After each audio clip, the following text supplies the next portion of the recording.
Welcome to the Healing My Parts podcast, a podcast dedicated to educating and raising awareness about dissociative identity disorder, also known as DID. We are your hosts, the system behind Healing My Parts, which also includes parts that function as a therapist and leader in a mental health niche space. We'll be sharing tips and tools that have helped us and many others, while also sharing insights from our own journey of living with the condition. We'll also be hosting guests for conversations to help educate, dispel myths, and most especially help those living with dissociative identities and professionals who treat the condition. Thank you so much for tuning in. And now, let's get healing.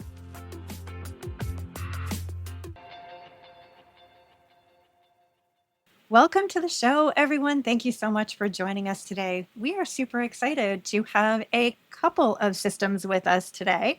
I am going to really quickly just welcome Jenn and Naomi, and I'm going to toss this right over to the two of you to introduce yourselves and just tell people what you'd like them to know about yourselves so they have some context as we move forward in the show today. Okay. Hi, I'm Naomi and this is Jenn, and we both have DID, and we met at a DID support group just about 4 years ago, and we were sort of best friends for a while. We started a relationship and became a couple a couple of years ago, and we'd love to talk about what that's like and about our systems. Do you want to say hi? Yeah, sure. Hi, I'm Jenn. Naomi sort of told you how we met. I have very different stories about our diagnoses and about our families. So it's been really interesting coming together as two systems, as you can imagine, with how many parts in total? Oh my God, I can't even think count. it's about, there were 20, something like that. But that in itself makes it interesting. But also we both have children, 2 children each. And we have different stories about how we came to know about our DID. I'll start with mine because mine's a little more straightforward than yours because I think you've got more stuff with your diagnosis. But so we became aware that we were a system in 2018. That was a long process. We were gaining some awareness of each other, but what happened was we were on holiday and our son was given a sort of information sheet to fill in about details that they needed to update. And they had my name incorrectly. They had my name as Jessica rather than as Jennifer. So at the time, my husband at the time said, "Oh, who's Jessica?" And then When You Like to Know came out. And our host at the time, Jenn, was like, "Who said that? I didn't say that. What's happening? What's my body doing? I have no control over this." And that was the beginning of sort of our system discovery.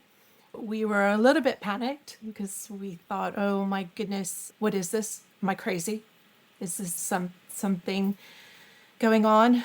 And then we researched. We were like, "Oh, it was like having another personality." And then it was like, "Oh, multiple personalities," because we didn't know DID is a term. And we researched it because we were like, "How does one get this?" And discovered that it was based on trauma. We knew we didn't have a great childhood, but so many people don't really remember much of it. So and then it took us a while. We looked at it, we researched it. COVID was actually helpful for us because we could slow right down and really start to get to know each other and start to communicate with each other. And we didn't have a lot of external distractions. And then it was finally in 2021 that we got our official diagnosis. So it was about 3 years. Yours is completely different. Yeah. So whereas you guys discovered for yourself and knew something or researched about DID for yourselves and then suspected the diagnosis and then sort it out. And was it the Pottergate Centre that you went through? Yeah. We got our skid D done initially. So my story is just completely different. So I have 2 kids as well. So my kids are younger than Jen's kids, but when they were 7 and 2, I became a single mom, and about a year after that, system stuff started becoming really apparent, but I had no idea about DID or systems or anything, and our previous host didn't at all. I was in the NHS, so over here in the UK we have the NHS mental health system, People have good and bad things to say about it, but I've got very mixed experiences with it. But it was the only help available, and all I knew was like that something was mentally going on, and I had no idea what was happening. It was just complete confusion. We do have a part who has suffered with psychosis repeatedly, and that was happening repeatedly, and other parts switching in, but we didn't know what was going on. It was just utter chaos. And I was in the NHS mental health system, and then I was hospitalized twice in 2017, at the end of 2017, and at the beginning of 2018. And so I was away from my kids. I was kept sectioned in the hospital for 8 weeks total. And that I went through, so I'm going into the sort of diagnosis stuff, but like misdiagnoses, as lots of people with DID I know do go through. And I think the NHS is just, we could talk for hours about the lack of training and knowledge in the NHS especially, but probably in lots of places for DID. But anyway, so it wasn't seen. And I was put with the psychosis team. When I came out of hospital, I was working with them, and I worked with their psychologist for about 2.5 years. And she's the one that eventually, within a few weeks of me working with her, she saw switching and she saw dissociation. And she'd never worked with anybody with, as she put it, that level of dissociation before. But she saw it, she knew what she was looking for, and she decided to stick with me and learn alongside me. Yeah, so I got my official diagnosis at the end of 2019. Yeah, what else? And I had to leave that psychologist because she was just purely for the psychosis specialist team.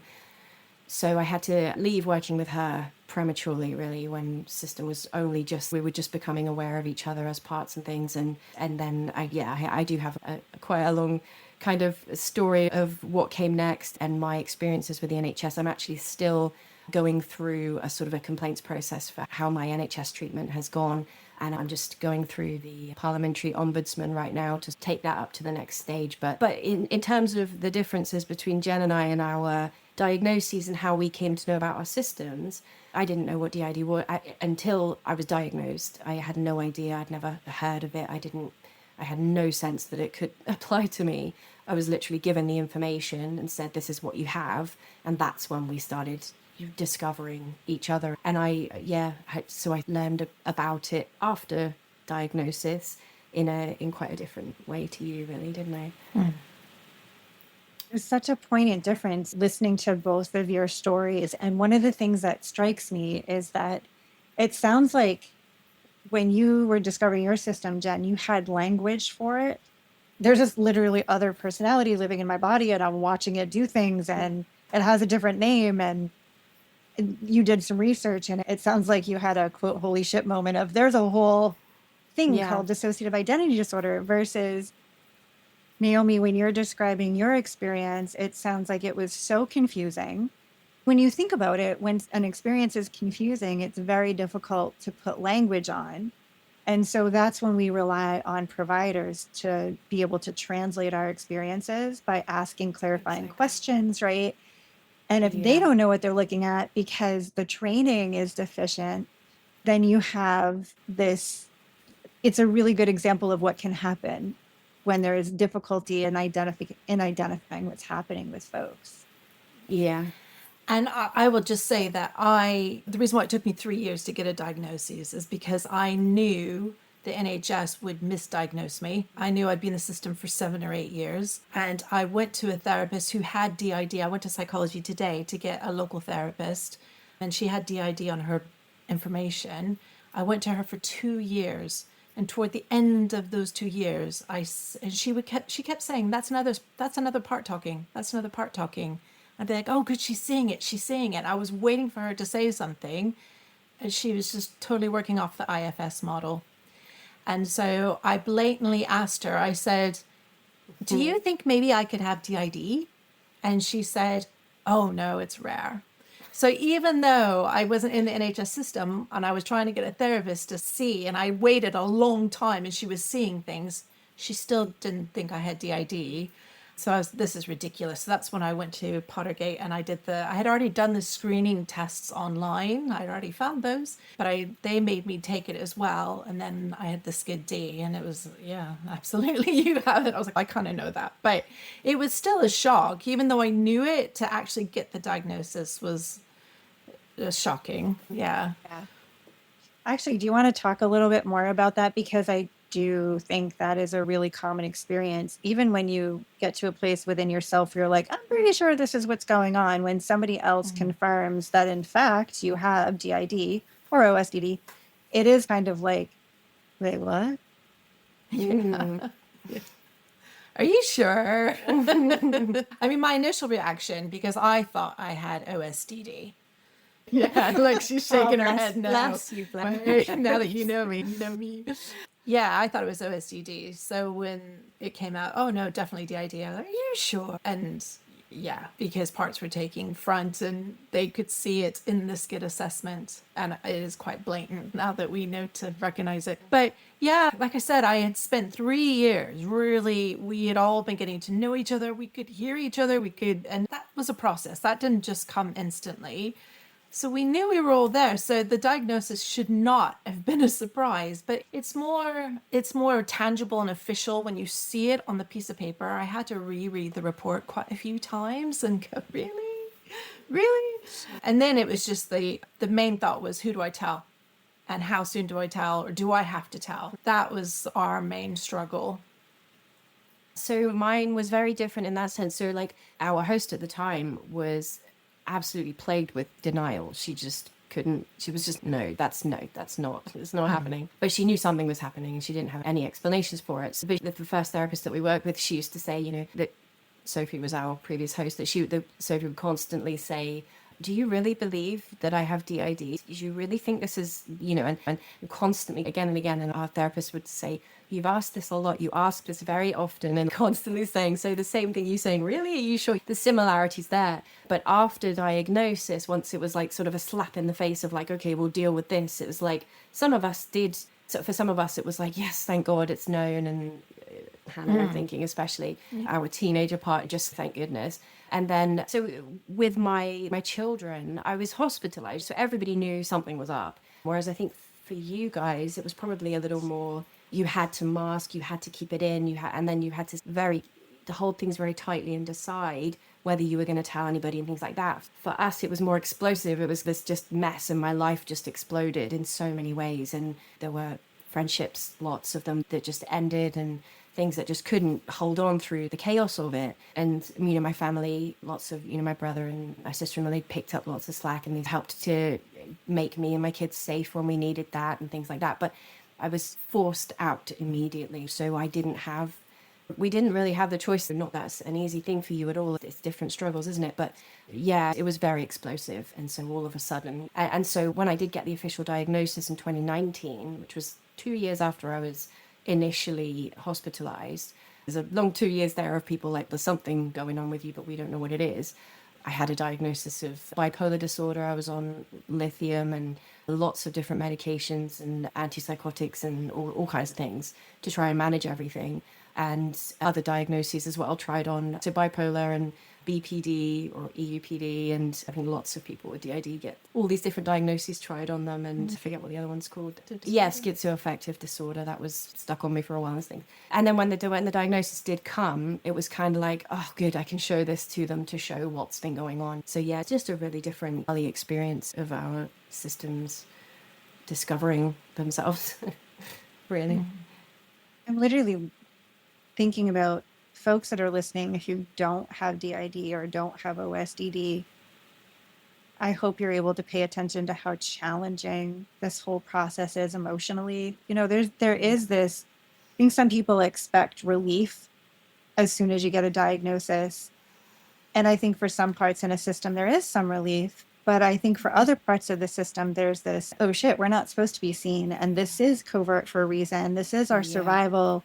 This is how we survived. And so people aren't supposed to know about this. And then they feel at risk, and that creates tumult. Never mind the tumult of all these, the Rolodex of diagnoses that kind of get slapped on people. That's hard to go through, especially when you're going through multiple medication trials that are Yeah. Yeah. And so I didn't have quite as much as you did, but so there is a part who doesn't trust anyone. And so not only did we know the NHS would take a long time to diagnose us, we didn't want it on our medical record because we thought it would impact our jobs. It would impact the DVLA for driving, Yeah. etc. So the initial reaction was no one Shut it knows. down. It Keep is it quiet. just us. Nobody's going to know. We didn't tell our husband, our children. We didn't tell anybody initially because we kind of wanted to get used to the idea anyway. Even though we'd had 3 years of exploring and understanding, we just didn't want anybody to know. Which is such a lonely thing, I think. It's just such, and I think that there's different kinds of courage that we've each needed in our completely different earlier experiences with our systems. But I think the loneliness of that and how much you had to hold just on your own I didn't go through that. It's just different, isn't it? It's different struggles, different challenges. Yeah. Although I know you didn't go through the same thing, but when you were telling your story, Naomi, it sounded like there is also a different kind of loneliness involved in what in the world is going on with me with all of these different diagnoses and people who have different opinions about what they're looking at. And that has to feel really isolating. Yeah, and it's all the responsibility ultimately is on the system, isn't it? Rather than anybody outside. We had to be responsible for what was going on with you, but for all the chaos that was going on with me, it was lonely in that I couldn't explain it. And how do you fully explain the experience of having DID to people who don't have it? So Yeah, in a system that's also resistant. yeah, I think we have more people. It's always a hard thing to make a statement like that because I do think that there are more providers who are interested in learning and who recognize the places in which we've all been undertrained to recognize it. I had such a huge appreciation for when Dr. Frank Putnam was on saying that he thinks there are millions of people walking around undiagnosed, and statistically that checks out. And yet we do have a professional community, never mind the general public, that's still like, oh, that's really rare. You're never going to see it. You couldn't get that a lot, possibly don't have you? that. Yeah. Yeah, it's like Paul and Melanie said, they become dissociated from dissociation. Yeah, the mental health systems and the public have Doesn't dissociated exist. themselves from dissociation as a phenomenon. Just don't want to know. It doesn't exist. It's rare. I'll never see it. No, and even when they do see it, they don't see it, or they see it and then they dismiss it, or they excuse it, or they think no, it's this or that or whatever, and they want it to be anything else but that. Yeah. Yeah. I recently had a training session for work, so I'm there with people we're employing, and the trainer was a mental health nurse, and we were doing something different, but he said it's really important to look at behaviors. It's important to understand mental health issues or mental health conditions. And he put some up, and of course DID wasn't there. So I'm sat there thinking, do I say something? Do I say something? Do I say something? Because these people I'm going to start working with them. They're brand new employees.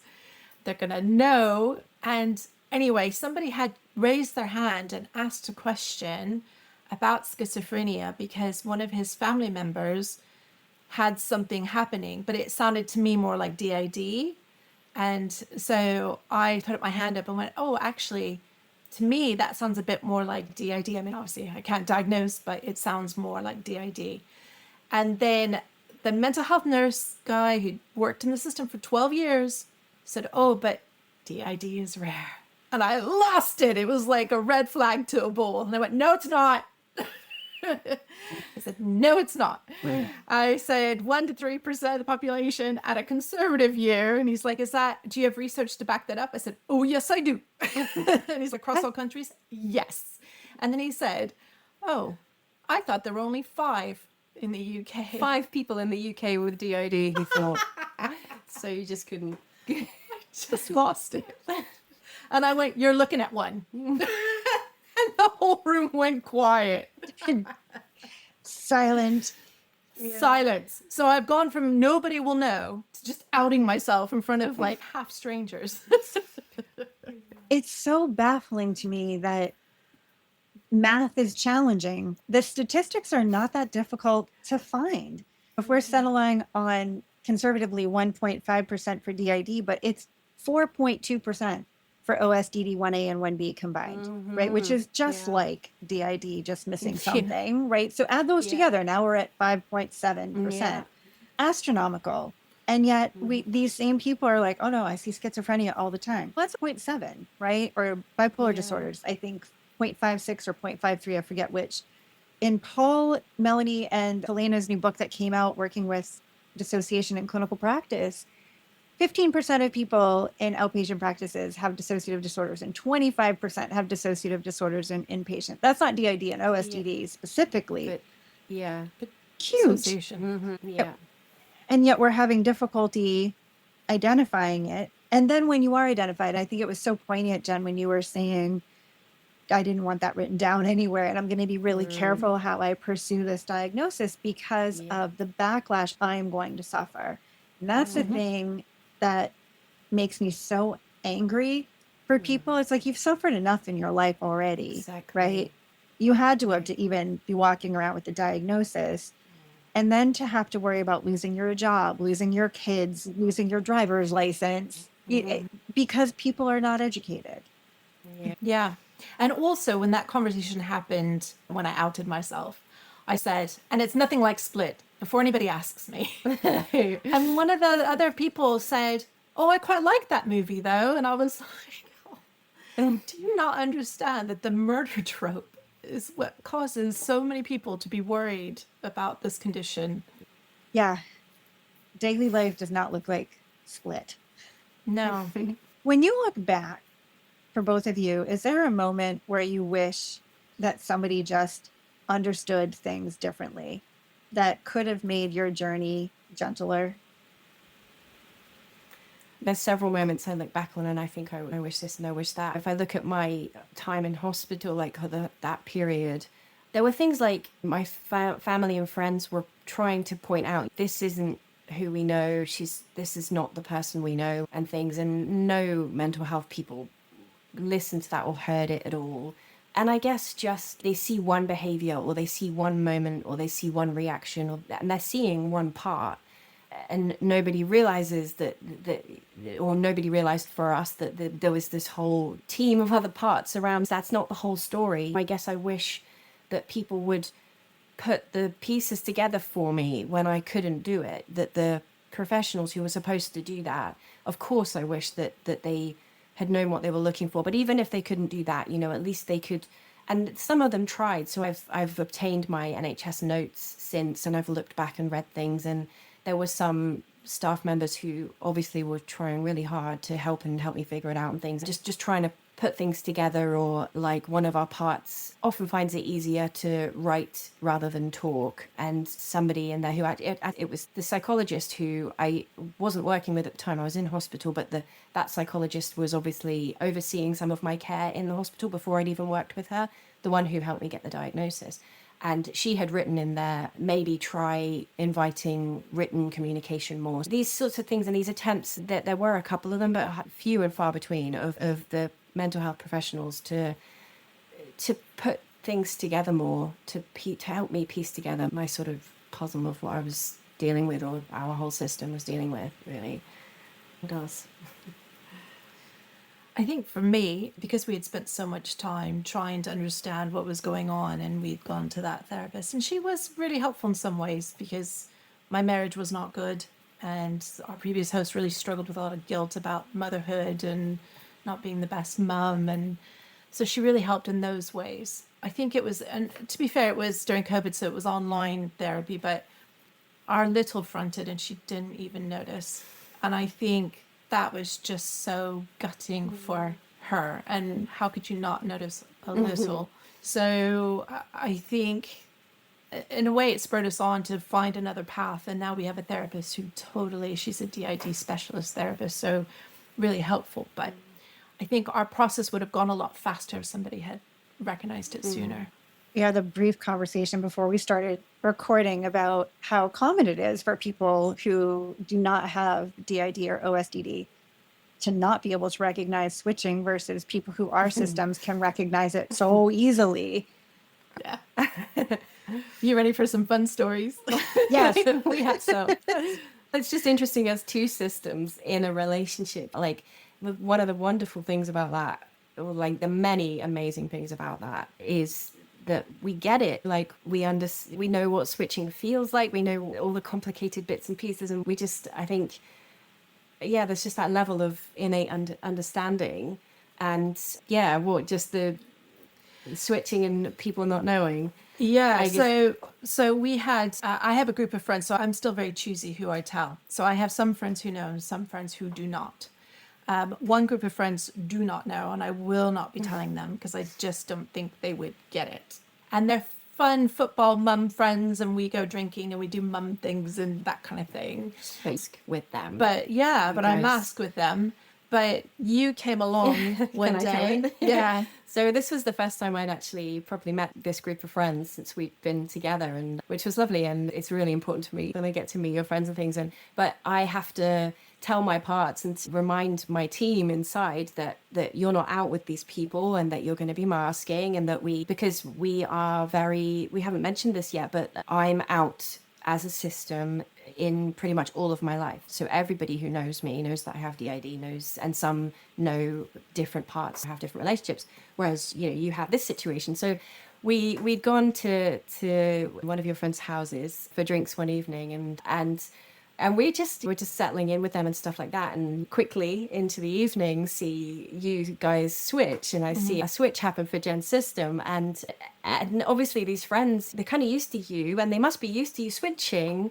But although you were trying to mask, for me, it was so obvious, just painfully obvious. It was just like, how can they believe that you're just the same person? Just, I don't know, a different mood. But it's like the differences to me are so clear, it's so evident. I have the idea and I know what to look for because you're my partner and I know your system so well, and I can just see it so clearly. And then friends who don't even know about DID or anything, they just don't see it. It's not in their vocabulary. It's not something that they know. No. And then I had a wonderful university friend come and visit from America this summer or this spring. Yeah. And she's amazing. And she is one friend that I did tell because I knew I could tell her and she'd be lovely.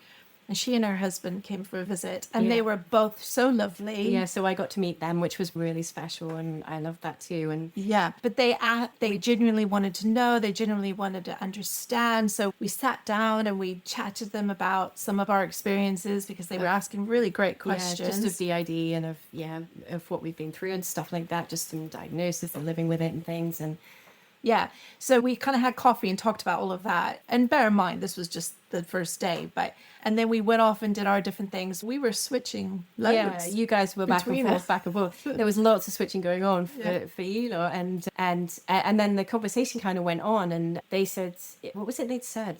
So we went to dinner, and then they said, I can't remember how we started the conversation, but they said, oh, I guess we wouldn't see any switching or whatever. I think they said, oh, we assumed that we'll just see Jen today. Yeah, like that's what they said. There's a Jen part, and then you said, oh no, and I said they've been switching a lot already, and they're like, oh really? We didn't even know, because they don't know what to look for. But it can be really subtle. It can be really obvious. I've got a few parts who feel completely unable to mask. And the idea of trying to mask is just terrifying to them, or just something that they don't feel like they can manage. And so if they're going to front, people are going to know, and they feel like they have to either announce themselves or something. But it's like sometimes, and then there's other parts in my system and in your system, and where you wouldn't know unless you know what to look for. This is where I am hoping that someday everybody has information about what DID and OSDD are, what it looks like. Mm-hmm. Because I think when you don't know and you haven't had any education, anything that doesn't seem like it's flowing in terms of chronology or consistency gets dismissed as an off mood, something impulsive, somebody who is unpredictable in terms of their perspectives. You just kind of get dismissed away, as opposed to recognizing that a part switched in, and that part's going to hold that perspective all the time. It just happened to switch in now. Or it gets seen as moods, like suddenly I'm really happy or I'm really angry. But I think it's a really human thing to want to gloss over things and make things coherent, and I think so people naturally just tend to do that, don't they? Yeah, true. And trying to make things be whatever the social norms are. So if something seems slightly outside of it, it gets explained away because Yeah. people do get moody, right? People do change Yeah, their of course. minds. So it's Mhm. all of that is possible. But the more you get to know somebody, the more you can track the consistencies when parts are switching in and out. Oh, Which, definitely. speaking of which, what's it like for you guys living together, being partners? You both have Well, systems. yeah, we don't actually live together yet, hopefully in the future, but we live close by and we share a lot of life and we spend a lot of time together and things. And yeah, do you have any? I have to say it's uncanny. She can see things happening. We're starting to feel a switch come on and she already knows she's switching in. It's like you just feel seen, like really seen. Yeah, yeah, and that's everyone wants to be seen, you'd think, right? But sometimes it's kind of intense or a bit overwhelming. We have a part that likes to come in and then go out and then come in. Do you? Yeah. And they spot this part all the time. Yeah. Yeah. You can't hide. No. Yeah. But what happened today, sat here doing work, la la la la, and her daughter. Yeah. So and she spotted it. So do we jump into that? It's just like because my daughter was 2 when I was unwell, first really unwell, and then 4 or something when I got my diagnosis. She's kind of grown up with. She's 12 now. In a couple of days, she's 12. But she's grown up with it, and it's become something that's really natural. And it's like she's got the language for it. She knows how to spot it, and she even spots it in Jen's system. So she did it today twice, I think. Didn't Twice. she? Yeah, she's named parts. She was like, oh, and named them as they were coming in because certain characteristics were coming out. And I was like, you're very sharp. Yeah, so it's not just me, but also. But your children. Yeah. They're so Yeah. perceptive, though. It doesn't surprise me that kids can pick up on switching without it having to be the huge dramatic switch. It doesn't have to be so overt, I think, for kids to be able to feel it. Yeah. And this might lead to discussion about our children, but my boys didn't know about my DID until I sat them down to tell them that I was leaving their father. So that was big news. But I knew I had to tell them about the DID as well because I knew it would come out and I wanted them to hear it from me. But so they've had a lot to get used to the fact that I've split from their dad. I have DID. I'm now with a woman. Yeah, It's which been is a big lot. deal. I mean, we haven't It's even a lot. mentioned being in a sapphic relationship as a thing, but that's another thing that we navigate. It's like, Another level. But they haven't had what Naomi's children have had. So they haven't, I'm masked all the time. But they do know now. They don't ask a lot of questions. Just generally, I think, because in life I've always really shielded them and protected them from a lot of things. So I don't think they're quite as aware. However, I will say when one part is out, my eldest son becomes quite playful and will like physically Play tease fighting me a and bit, or play like, fight. yeah. He almost knows it's somebody closer to his age than to mine, but he doesn't ever Instinctively, or- say anything So or although it's not acknowledge it. explicit, It's is it? not But explicit, but it's- he no. senses it. Yeah. Yeah, but yeah, so my kids, I tried to give them language and understanding for what they were experiencing in me as their mom, because I was a single mom with them for many years, and so yes, from when they were quite little, I was offered sort of language to understand, and my daughter had these little LOL dolls, these little plastic dolls, and when I was introducing her to my system and telling her about the parts who were here and stuff and names and things, she named her little LOL dolls after my different system parts, and it was such a beautiful way for her to take ownership of it and to make it something that was,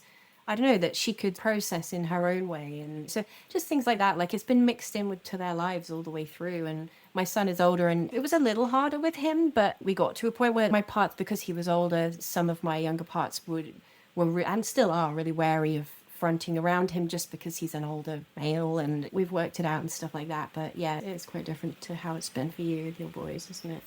Yeah. They haven't had as much time to process it, but Yeah. yeah. There are a lot of people that are curious about how kids do when they find out that one of their parents or both of their parents have DID. And for somebody who doesn't have DID, or I feel like if you have it, you can conceptualize what this is going to be like. But for people who don't have it, maybe they're clinicians just getting into working with folks who are systems, or they're supporters of people or friends of folks that are systems who have kids. What's been the most surprising thing for you guys in terms of how your kids have adapted? I think for me, I'm impressed at the relationships that my parts can, like independently of me or each other, have with my kids. My teenage part has a real sibling-like relationship with both my kids, and they baked her a birthday cake and with her name, there's like I'm kind of in awe of my system and being able to trust my parts to have their own relationships with my kids. So I think, yeah, if I've switched out for a day because whatever's happened, I'm overwhelmed or whatever, and somebody else or others have been fronting, that I can trust them to hold the fort for me, or to, even with my kids and even the very littlest in my system, my daughter can get quite protective and almost like a big sister to her. And it's really nice to know that I can trust my children and my parts to have something between themselves, like a relationship themselves. I think that's good. Yeah, it's really lovely. And the kids, they're great because they even know music's quite a positive trigger for us both. Yeah. So it can be amusing when they'll purposely. So we've got different playlists for different parts, which I'm sure loads of systems do this. And so my kids, and you as well. And so my son sometimes will put on specific music in the car for one of your parts. Yeah, sort of. He knows that we like the same music. So he's Biscuit. Yeah. Linkin Park, heavier stuff. And whereas your daughter's music goes toward one of my other parts. Yeah. So both of whom are right here. in the car, I could be like, when the songs are changing. Yeah. Part of this is showing folks that who might be concerned about it, that it's primarily a pretty positive experience for. It can be so positive, yeah.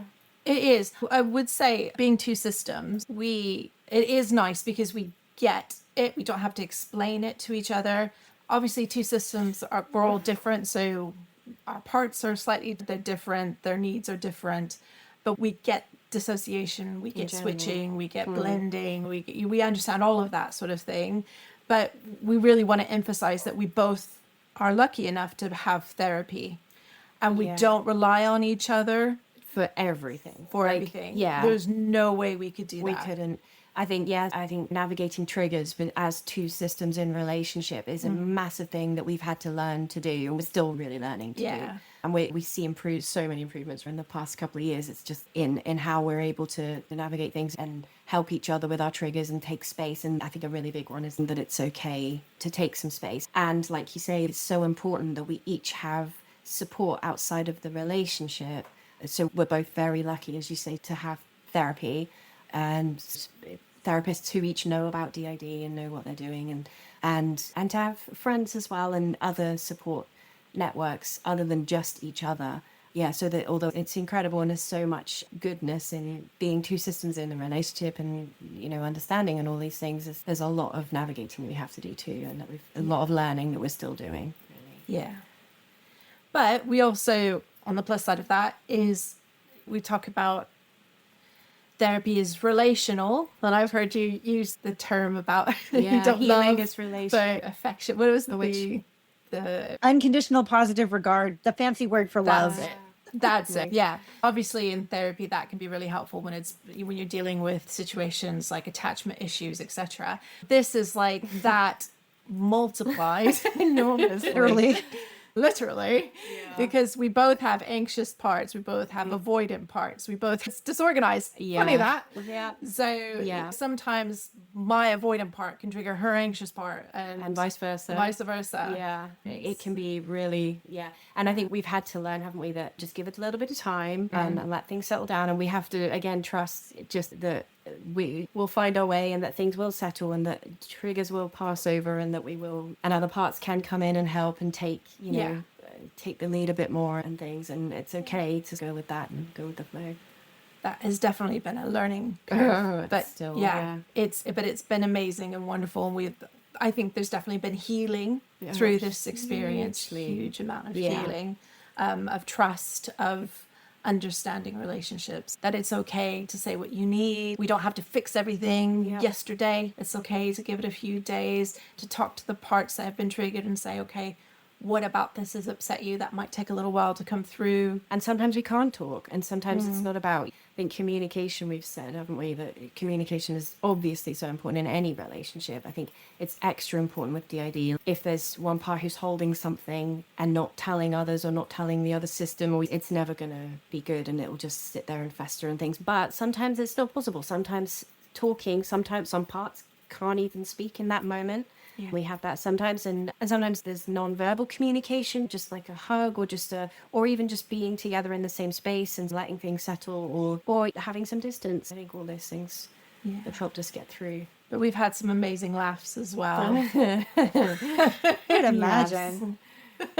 Yeah, and you asked a while ago, we never really got around to answering it. Yeah, there are different relationships within the whole system relationship. So ostensibly, people see us as two ladies in a relationship, and that is one level of things, and that has its own challenges, obviously. We just went to Pride recently, didn't we? And just nice to be around other people in same-sex relationships and lots of that sort of world. But then, the relationships within, there's dozens of them in all different iterations, so it's like younger parts, older parts, and there's, what were you going to say? I was going to say, the younger parts, they're all just besties. They're all just best friends. Yeah. So we went to Disney, didn't we? A Disney concert in London. Yeah, and that was for my birthday. Yeah. I think it was related something like that. Yeah, and they just ate sweets and listened to Disney music, and they loved it, didn't they? Yeah. One of my littles just was like sobbing with how wonderful this experience was, just to be able to, all these movies that she loves so much, and it was so special. And just there's healing in that, just that they have this safe friend who's the same. Same sort of age, or had similar experiences, or being part of a system, being a little who is part of a system and has this best friend who's right there, and that's really nice. Yeah, that's gorgeous. Obviously, growing up, we were alone, each of us in our own ways. Yeah. So it's nice to have a bestie that really gets it. Yeah. Or then we've been in London, where I have been overly quite protective of your teenage part. Yeah. So your teenage part really struggles being around males and things. So I almost, like on the tube, physically put myself between. You've done that several times, not just in her London. And other males. So there've been times like that where you step in and you're like, your protector role kicks in a bit, and help to make her feel safe, and which is just amazing. And and parts who make each other laugh, and and commentaries of Eurovision.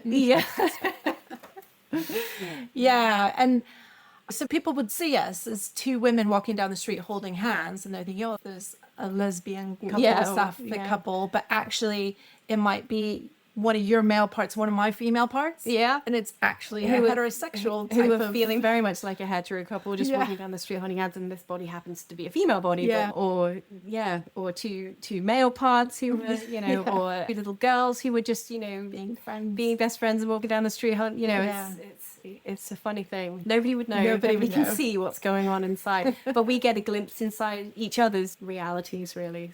It's really beautiful, honestly, to hear the two of you describe your relationship, because the dedication that you have to have for your own system individually, right? Always feels weird to use the word individual in the context of a system, but here we are. Because there is, right? There's a lot of work that goes into figuring out who's in the system, what they're doing, how you can collaborate together, and then add a relationship. And now you have to do the same thing for your partner. When you all were talking, I have a part who is very left brain. So she's up there like, I would take an Excel spreadsheet and it's like a genogram and a diagram, and I would need to know, like, I gotta put the genogram out about who's friends with who, and like what's the context of the relationship, and is there any irritability there, and who's holy God, she wants to color code a Google sheet for you guys. She'd love it. It would be so complicated, though. It would be insanely complicated. Can you imagine all the little strings and the strands that would be connected? It would colors just be and spaghetti mess everywhere. It's just, and add in the triggers, positive and negative. Oh my goodness. And we can't, music isn't safe. Like, some of my parts will want to play their music, but it crosses over parts of your system. So it's like Hannah sticks on her playlist, and then there's stuff that some of your parts like, and then some that will pull a switch for somebody else and Probably our chaos. strongest Yeah. positive trigger music.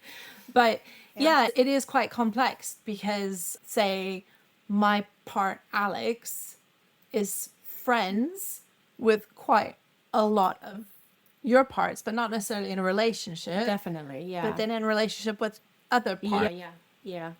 So So sometimes it's different. Yeah, so that, and then boundaries and things like that, or just like how behaviors happen, or things that if another part in my system is fronting with Alex and it's not somebody who's relationshipy with him, then it's just a different vibe, and then it's like it has to be, and vice versa, the other way around. So and because triggers and switches happen daily, this is something that we've had to learn to ride these waves. But I think there's something that you said, Monica, about, or I don't know if you said this, but in my mind I was thinking about putting your own system primary in making sure we have had to learn to do that, because we've got parts who are not used to doing that at all, putting themselves first. It's so alien. It's such a new thing to have to learn. Like, it's okay to have needs. It's okay to put yourself first. It's okay to say what you need, like you said earlier. But learning that it's actually vital for us and for our relationship survival, or, that we do put our own individual systems first. I have to look after myself and my parts before I can then extend that to you, and the same Vice versa. That's something really important, I think. So critical to do that. Otherwise, you get lost. And I think for a lot of parts in a lot of systems, we've learned that in order to survive, we have to fawn and take care of other people for safety reasons. And so unlearning that in general is hard, never mind when you're in a relationship with another system with multiple parts. Yeah. I think it just turns the volume up on everything. You're trying not to trauma bond. You're trying to have a genuine relationship. But, we fall into old patterns of people pleasing, of fawning, and we still do. And we still have to work on that. But it does improve all the time. And I think the fact that, we have each other's systems to reflect with, it helps us with that. So it's an opportunity for us to learn or unlearn loads of those things. And we're comfortable now enough to say, this part is feeling this because of this, or they may already know that part is quite a fawning part, so they'll already see it before it's happening. Does that make sense? Yeah. I'm thinking honestly that any system in any relationship has its challenges. When you're in a relationship with a partner who doesn't understand triggers, doesn't understand trauma, you're going to run into parts fawning. Being in a relationship with another system sounds like it has additional layers of complexity, but it also sounds like it has a bonus, right? Because each of you are engaged in your own healing process. So you have a level of information and understanding that another partner who is not a system doesn't necessarily have. Yeah, absolutely. I listened to the podcast she did with the Gianna system and her hubster. And it was amazing. I know, right? That's what you said, isn't it? They're amazing. Yeah. He's a singleton, and he just worked so hard to get to know everybody, and they did they worked so well together. My situation was nothing like that. With your ex. With Let's my just ex. say that. Yeah, with my ex. And so to have somebody who just genuinely gets it and understands and doesn't look to find shortcuts or ways around or manipulate the system in any ways, just respecting. Definitely. Is there any question that you're dying to ask that you think, I just want to know, but I don't know if I can ask that? Because if we can answer it, we're happy to answer. I feel like anybody who actually really knows me knows I'm not shy. If there is something, I'm more likely to ask it and have people say I'm not going to answer that. Fair enough. What I was just about to shift over into is therapy, because there are, just given the listenership of many systems, but many providers who listen, who are just trying to get insight into genuinely wanting to know what helps. And in your own journey, in your own therapy, what do you think has been the most helpful? What do you think good therapists do differently from therapists who maybe try but are missing the mark? I'm not sure which of those questions this kind of answers or falls into, but I think I noticed that, I both appreciate and struggle with being challenged quite a lot in therapy. I think like myself as the host of my system, but also I know lots of my parts feel similarly. And so I guess balance is what I think is most helpful in therapy. Balance of challenge versus, I don't know, what's soothing or gentleness or just feelings. I think I have parts who tend to be very, me included, I'm quite hard on myself in some things and wanting to fix things or for things to be progressing in a certain way. And I often fall into a not such a positive pattern of applying that to therapy, of just thinking it's got to look a certain way, or we've got to have a certain outcome, or we've got to see progress. If we're not seeing the right progress, then it's, I don't know, the discounting the validity of it, which obviously it's always valid. And I don't know, what's most helpful. I think a balance of some challenge and some the other side, ease, really. Yeah, for me, my therapist, I love her and I wish I could see her more. I don't get to see her as often as I'd like to, for financial reasons. But she is compassionate, but she's also very knowledgeable. She's worked with a lot of systems. She doesn't push any parts to talk. She always says, I'm here. She knows that there are other parts listening, even if they're not fronting. So she's always very quick to say, so and so is there. I just want to say that I'm here to listen. Yeah. We don't even have to talk about trauma. We could just talk about clothes or whatever you want to talk about. So she includes parts of my system, even though they're not necessarily fronting, because she's aware a lot of them are listening. So that's really helpful because they're listening and taking it in. Invitation. I think a lot of the therapists listening to this are obviously, I don't want to preach to the converted, because they're obviously already interested and wanting to know and wanting to understand. That's really great. But I think we've got more to do out in the general public and more training, not just in the NHS, but across private therapists, universities. I think we could be doing so much more, which is part of, I have been at such a covert system for so long. And the fact that I am now speaking out and trying to do my bit to help. So we both took part.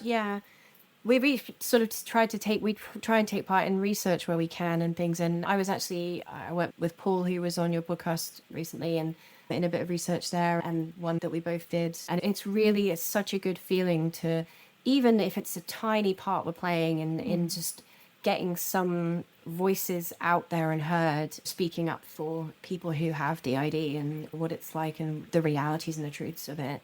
Yeah, and my therapist recently, I've said to her I want to do more. So she spoke to her supervisor and everything, made sure it was ethical, and I have to sign a piece of paper. But I'm going to be doing videos with her because she trains therapists. So she's going to interview me and use that in her training session. So I'm going to get to contribute in that way as well, which is exciting. Yeah, it is. It's always exciting. I would love to do more of that. I think we've got such busy lives right now. Our lives are there's a lot going on that we're trying to hold. We're trying to wait for that elusive day when things sort of calm down a little bit on that front. But, I definitely feel a pull to wanting to be more involved in anything like research or anything like that. Or just training. Training. I think that's a big passion of yours, isn't it? Really. There is a lot that needs to happen in terms of training. I think what's really beautiful is seeing providers who are genuinely interested in learning. What I see from a provider side, just observationally, when I watch folks say, I'm really interested, and they start working with systems, it's hard for somebody to switch from single identity thinking to plural thinking. So they get very used to it's just learning, right? It's just learning a new framework. They get very used to talking with whoever's in front of them and then expecting the goals to be met because they expect the same part to be present, to be able to do whatever it is that they agreed to, really not understanding that they have to pause and think about, okay, so we talked about your system doing this. Who is going to be responsible for making sure it happens? Who is going to push back against it? How are we going to communicate? Those questions are getting left out of a lot of therapy. And I think it gets really complicated in higher levels of care. And we have lots of folks getting labeled treatment resistant because the provider's not understanding how a system works, which is really unfortunate. And hopefully we'll be doing something to shift that. And I think the willingness of you all to get involved in training is so beneficial. It's so helpful for providers to be able to see something in action. Oh, Absolutely. that's how it works. Yeah. Yeah, I'm a teacher by trade originally, and something I loved to do was to take a concept that people couldn't quite understand, students couldn't quite understand, and making it tangible. So If there's some way if there's to some do way that, to do yeah, that, I or would love to do multiple that. lots of ways, little ways that you can sort of help to make people understand things better. I think there's, I don't know if we have some internalized ableism a bit in my system, but I think there's probably quite a common thread of a sort of assumed outcome of final fusion or integration or whatever you want to call it that looks a certain way. And I think no matter, like, even therapists who really don't believe that they have that goal, like, we're working through this right now in therapy, that we have parts who are suspicious of our therapist, thinking that she has this sort of unconscious agenda that we're all gonna, and it is bringing a lot of fear and a lot of, that's not our goal. And we've decided as a system that's not our end goal, and not right now. And yeah, I think when people feel like the best intentions, or that what they're actually saying is, it sounds great, like that they're understanding and what that system wants or needs or whatever, some things can be under the surface, in there, of like automatically wanting it to look a certain way, or, oh, the outcome is achieved because these parts aren't separate anymore, or something like that. We're really struggling with that. I would say, and this is for therapists and for systems, what we found, what we really truly believe, is everything needs to be organic. So things need to happen as they're happening, never forced, because as you're saying, if it feels like it's being forced, even on a sort of very subtle level, It can be so subtle though. Yeah. it can just shake up the system so much, because you'll have parts who are terrified of that sort Yeah. of thing happening, And the and other reactions. parts who are really keen for it, and then it can cause within the system, even just hinting at things, or saying, oh, I know this part feels that. Are you starting to feel that too? And you know what they're doing. They're trying to see if the feelings are sort of Throughout the not system. necessarily bleeding Yeah. through, but that you're accepting that this actually happened to you and not just this part. Do you know what I mean? That the Yeah, way they're yeah. subtly saying things is like, hold on a minute. Yeah. Yeah. Yeah. And I guess maybe that does happen, like you say, organically in time, but it's if that system is not there yet, or may never get there. Like, I may never feel or understand or hold my other parts' memories and experiences as that happened to me. That may never happen. I may never get there. And I don't know that I necessarily need to, for my goal, my own personal, or my system's goals of healing in our way, and having a life that looks the way we want it to look now, given the circumstances that we are in now, from after what we've all lived through. The Giano system put it really well when she did her one about how she has had that final fusion, but totally understands not every system can do that. And that's why she still puts stuff out for people. Yeah, it's Say, lovely. It's I'm still really- here. This is because you do have systems who have final fusion and then they just disappear off the scene. Yeah, which also we understand, right? Yeah. Sometimes it's okay for my own mental well-being or for my own life. I just feel like I have to put that chapter of my life behind, or I have to feel safer by living outside of that now. It makes sense. I do understand it. But those who are able to and can stay and say it's not necessarily scary and it's not necessarily for everybody, final fusion or whatever you want to call it, it's such a gift to have the Giano system who can still be talking about things and relating and part of the world, really. Yeah. It's a really interesting conversation, what different people want, and how I think a couple of years back when Mike Lloyd was on the podcast, he was talking about how when somebody comes in and maybe they do set final fusion as a goal, and you're like, okay, let's work towards it, and it might not happen. And then Yeah. somebody else says, no, I just want to work towards functional multiplicity, and he's okay, and you work towards it, and they fuse And it unexpectedly. just- So Yeah. your system's It's going just to got to do be organic. Yeah, it's Yeah. going to do what's best for the system. Yeah. Yeah, definitely. I'm curious what you would like to leave folks with today after our conversation, whether it's systems, providers, both. So for clinicians, stroke therapists, again, like I said, I think a lot of people who are actually listening to this want to know and understand, but it's not easy having DID. We've all said it. people are quick to dismiss it, to pretend it doesn't exist, to look at social media accounts and say, oh, they're putting it on, they're faking it to get views. It's hard. It's hard because we come from the backgrounds that we come from. We have to deal with denial. We have to deal with just trying to live our everyday lives, dealing with the PTSD symptoms, the nightmares every night. And there's so much more than just having parts. So we deserve to have proper care. We deserve a pathway. And that's something I want to fight for here in the NHS, is because there's no clear pathway. There's none. There are no nice guidelines. There's nothing. And so if somebody discovers they have their system, then what? What do they do? How do they get support? And tragically, there's a high amount of systems who have parts who can have suicidal ideation, etc., and may even act on it. And the fact that this whole condition is just being ignored, or just, oh, it's rare and just leave it at that. Not good enough. Not good enough. Do better. That's what I'm going to say to them. For other systems, I just really, and other people on your podcast have said this, and I just want to reiterate it. There is hope. There is healing. It can seem very dark sometimes, especially if you're spiraling in an emotional flashback, or a lot of things are going on, or parts aren't getting along, or there's a lot of amnesia, or there could be a lot of things, or you've just found out your system. There could be lots of points in your life where you're just like, it's just too much, it's too much, it's overwhelming.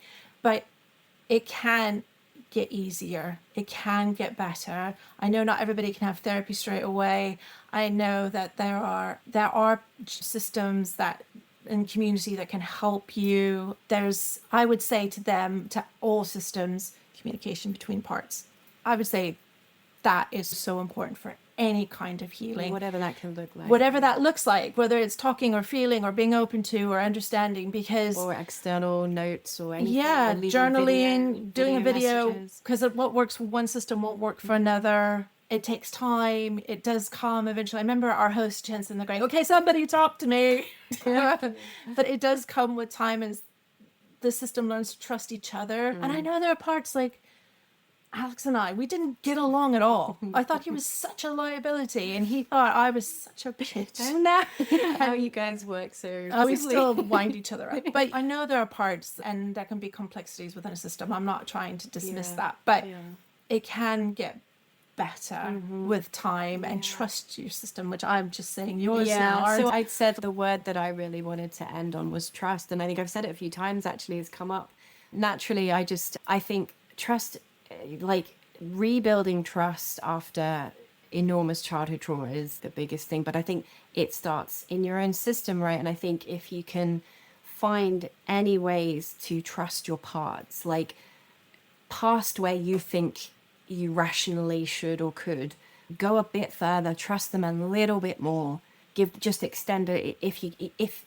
whatever you can do, even if it's a tiny bit more, you can just eke out just to offer, because that is what has made the difference for us from my system in so much of the healing. So much of it is relational, externally obviously, and that's huge. But I think the internal side of it, as you're building that communication, try to extend some trust that your parts are trying to do their best, and they're trying to in their own ways. And that doesn't mean let parts do whatever they want, or don't have any boundaries for your parts or anything like that, but it's just the best that you can, just offer a little bit of... I will say off of that, just looking at Ramcoa and programming and things, I know it complicates things in a sense with trusting parts. Oh yeah. But also know that there is an ultimate layer of some protection there. Because those parts, in my limited experience of this sort of thing, but those parts are, I guess I'm thinking of introjected parts. They aren't the external perpetrators. They are parts of your system that are trying and have been trying in their own way to protect your system and to protect us. And if you can find any layers within them, if there's communication there, and you can start to teach them how the programming, what they were told wasn't right, and they can explain the feelings they can show you. Trust. Building trust is not straightforward, but I think it's something that I think it can be super helpful, really. In terms of for providers. And yeah, I just think, believe us. Just believe us. There's reasons why somebody's presenting the way they are, or listen to what's happened to somebody. Don't just look at the immediate surface level. And like I said earlier, for my own journey, try and put the pieces together. Don't just look at one aspect. Look at the whole picture, because that person may not be able to, and not that you force that on them, but it's something they may need. So hope and trust. Hope and trust. So beautiful. I can't thank you both enough for doing this with Thanks for us. having Lovely. us. Yeah. It's been so Really lovely. appreciate it. It's so lovely to get to talk about these things, and yeah, we love it. And to everyone listening, thank you again for joining us today. We hope that you enjoyed the conversation as much as we did. The messages of resilience and connection and hope just reverberated throughout this whole episode. And we hope, whether you are a system, a provider, or a supporter, that it inspired you. And before we wrap up, we wanted to let you know about something we're really excited about. On July 29th, we are offering our very first live Healing My Parts workshop, Building and Using Your Inner World. So, whether you already have an elaborate inner world, a single room, or whether you're thinking, wait, people have those? This workshop's honestly designed to meet you where you're at. So, we'll explore what they are, practical ways to build or expand the one that you have to better meet the needs of your system, and how you can use them to support communication, cooperation, and everyday life to just help your life and your healing move forward more smoothly in your whole system. And if you're a therapist, you're absolutely welcome to join us too. We hope you'll come away with practical ideas for supporting the systems that you work with. And because we know that bodies, work schedules, caregiving, and life don't always cooperate, the workshop will be recorded. So even if you can't join us live, you can still register and watch it whenever it works for you. We will have all the details linked in the show notes, and we would absolutely love to have you join us. We would love to connect with you there. So until next time, let's keep healing. Thank you for tuning in. You can find our blog on Substack at healingmyparts.substack.com and on Instagram at healingmyparts. Just a disclaimer, any information shared in this podcast is not a substitute for professional therapy or behavioral health care. Nor does listening to the podcast constitute a therapist-client relationship. Please be sure to take extra good care of you. And until next time, keep healing and thriving.